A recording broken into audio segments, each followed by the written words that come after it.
welcome to the series on why we do what we do in cybersecurity. Why are we constantly chasing vulnerabilities, monitoring endless dashboards, getting ahead of emerging threats when we know that, the rules of the game could flip anytime? So the question to this is really interesting because one of my favorite books that I keep going back to, and it still resonates to me till this day, is Simon Sinek's Start With Why. As Simon Sinek talks about leadership, it's not about, what you do or how you do it, but it starts with why you're doing it. So that's the lens we are trying to bring to today's episode. And that's what I'm going to start with.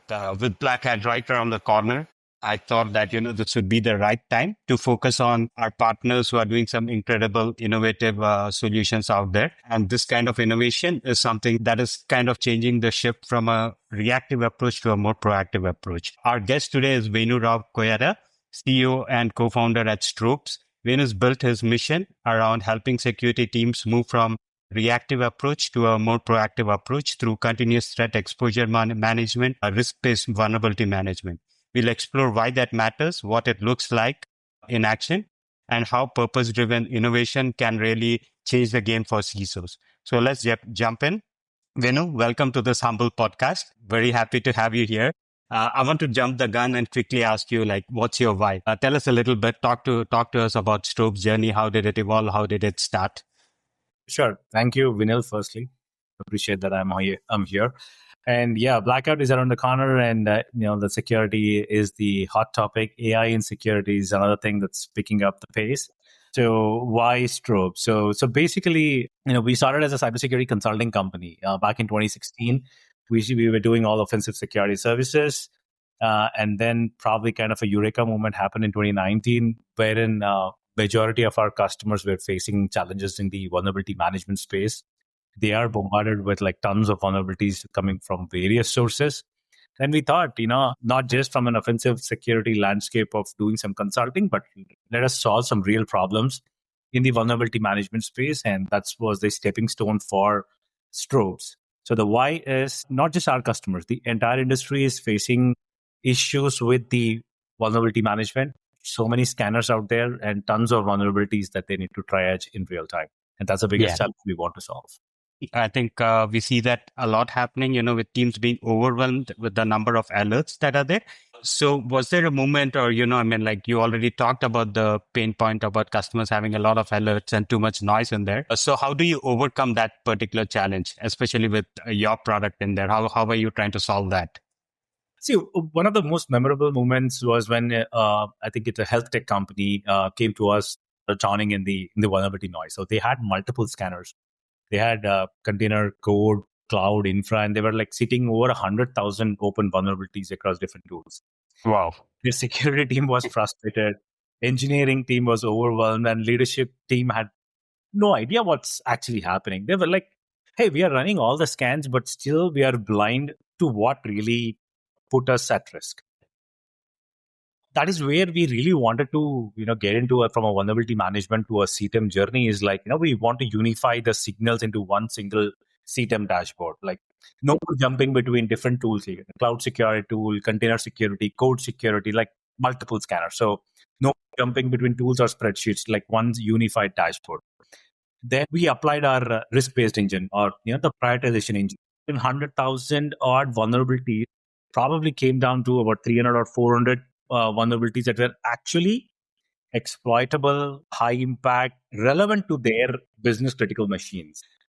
That is where we really bring value. Then we have to validate those top threats, then help them in remediation. Automating the remediation workflows is another key thing.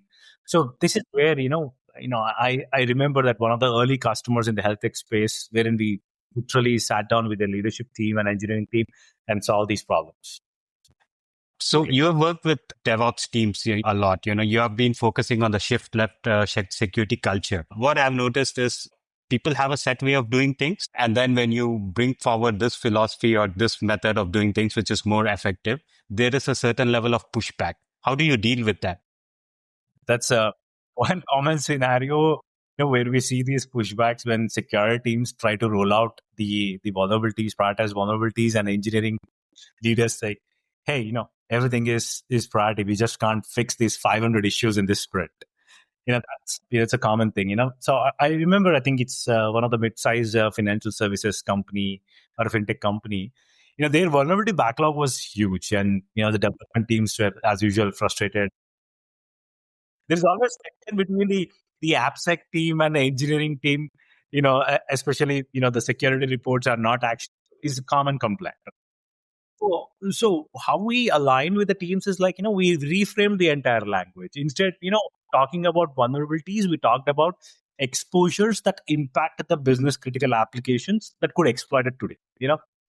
The shift got, engineering team will start listening to us. When we say that, hey, these are the exposures that impact your business critical applications. So we use tropes to show a filtered and a kind of a threat informed view. Instead of 500 vulnerabilities, we said that, hey, today let's fix these 12 critical vulnerabilities that are impacting these applications which are customer facing.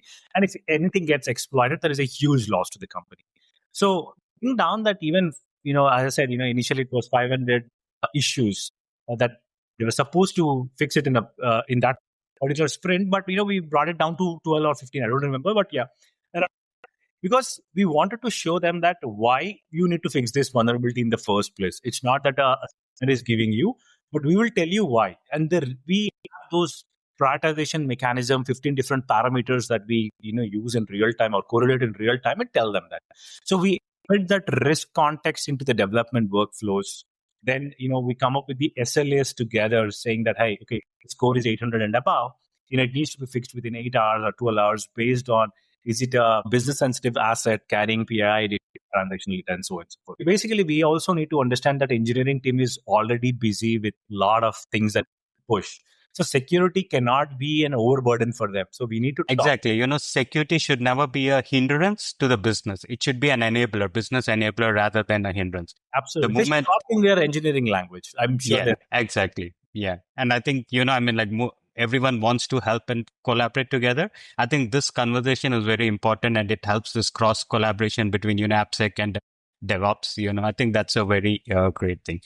I'm loving this conversation, like very insightful. Let me put you on the spotlight once more. What is the biggest misconception you hear about CTEM and how do you reframe it when talking to the CEOs or the board? So CTEM, continuous threat exposure Yeah. management. It's a, Gartner keep coming up with some new With acronym. new acronyms, right? I don't know. I mean, Black Hat, we'll see what they're going to come up with this time. Absolutely. I mean, like, see, it's good. The framework designed by Gartner is phenomenal. Obviously, hats off to their research team, analyst team. Wherein continuously they work on these security frameworks, which and glad that companies like us will latch onto those frameworks quickly and try and understand, why Gartner has come up with this framework. What is the value addition? Or rather, I would say, what is the value that CTEM brings over and above the tons of tools out there in the security ecosystem? So, but the first things first, the CTEM is a new acronym, continuous threat exposure. I will say that not all CISOs or the CIOs are like fully aware of what CTEM really brings the value to the table. That is what is missing today. Also, there is a misconception that CTEM is a heavy framework and that needs, it's like, there is a resistance inside the team.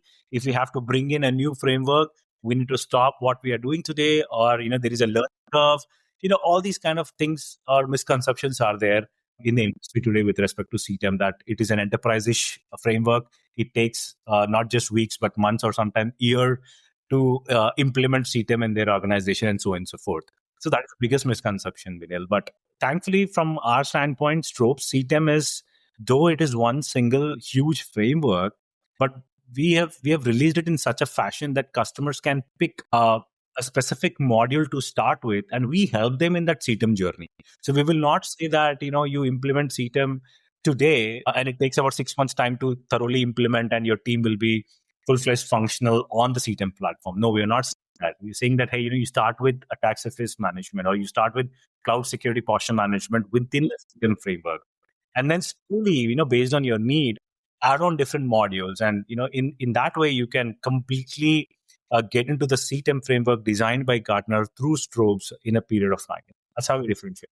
How do you see ASM and RBVM, risk-based vulnerability management, evolving now with, the expanding attack surfaces, multi-cloud, remote working, third-party workers, everything. So how do you see this evolve now? Traditionally, I would say that attack surface management and vulnerability management today in majority of the companies are working in silos, to be honest. All right. But we strongly feel that there should be a great correlation between these two. The reason being is that what is the risk that we are trying to identify and map it with? Is it with assets? But if your ASM tool is throwing some alerts which have no correlation of the vulnerability identified by the scanners, then it doesn't make any sense. So you need to get the information of your asset, the alerts from that ASM tool, and then vulnerabilities from these scanners, and probably if they are critical assets, and when you do a pen testing, then there are some vulnerabilities out of it. So you need to correlate all these things in real time to get the right essence or the meaningful value of the risk for your organization. And this is what I strongly believe, that forget about asset discovery, focus on asset intelligence today. Okay. Yeah, that's a good point. Yeah, absolutely. I mean, that is where ASM and RBVM put together, wherein you will see that asset discovery is the past, and today it is asset intelligence. Vulnerabilities list is the past, and it is more of prioritized vulnerabilities. Today's norm that we need to see of exploit mapping and all. Then integration of CI/CD pipeline is again the past, and today it is developer workflows. Give the right, and then finally, the risk can come from anywhere, any fashion. And today, with the evolution of AI, or whatever you call as, there are a lot of third party risks, supply chain attacks. So you need to continuously monitor your third party risks. All right. We're reaching the fag end of the show. I would like to ask you like 5 rapid fire questions. Just tell me, what's one security metric the CEO should always ask the CISO about? See, basically, how many of our business critical assets are currently exposed to different exploitable threats? Yeah, that's pretty good. I think that's what they most worry about, right? The business downtime is absolutely critical. And if we can prevent that, I think we live to fight another day.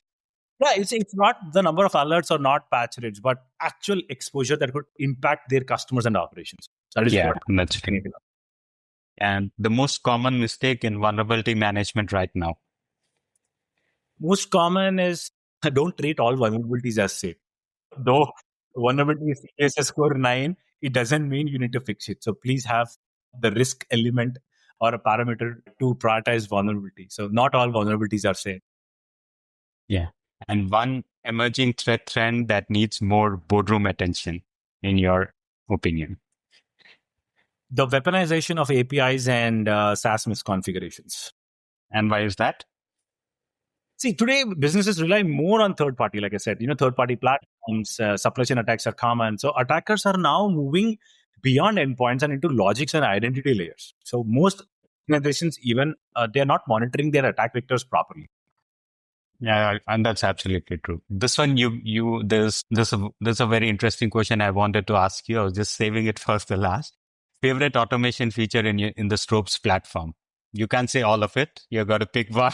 I'd say the correlation and automated risk scoring and ticket creation of all the exploited vulnerabilities. So within, what a security analyst will take about 10 hours time to triage, we will do it in 10 seconds because of the automated risk scoring and the ticketing creation. Thank you, Venu. This was a very powerful session. Before we wrap up, if you had to leave the CISOs with one action they can take this quarter to move from reactive to intentional cybersecurity leadership, what would be your... One thing here, I seriously request all the CISOs is to shift from the compliance-based security to exposure-based security.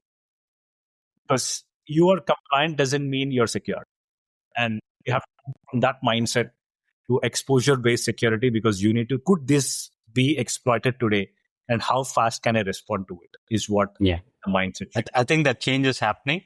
Hopefully, it will be more faster and more open. But thanks, Venu. Thanks for taking the time attending this podcast.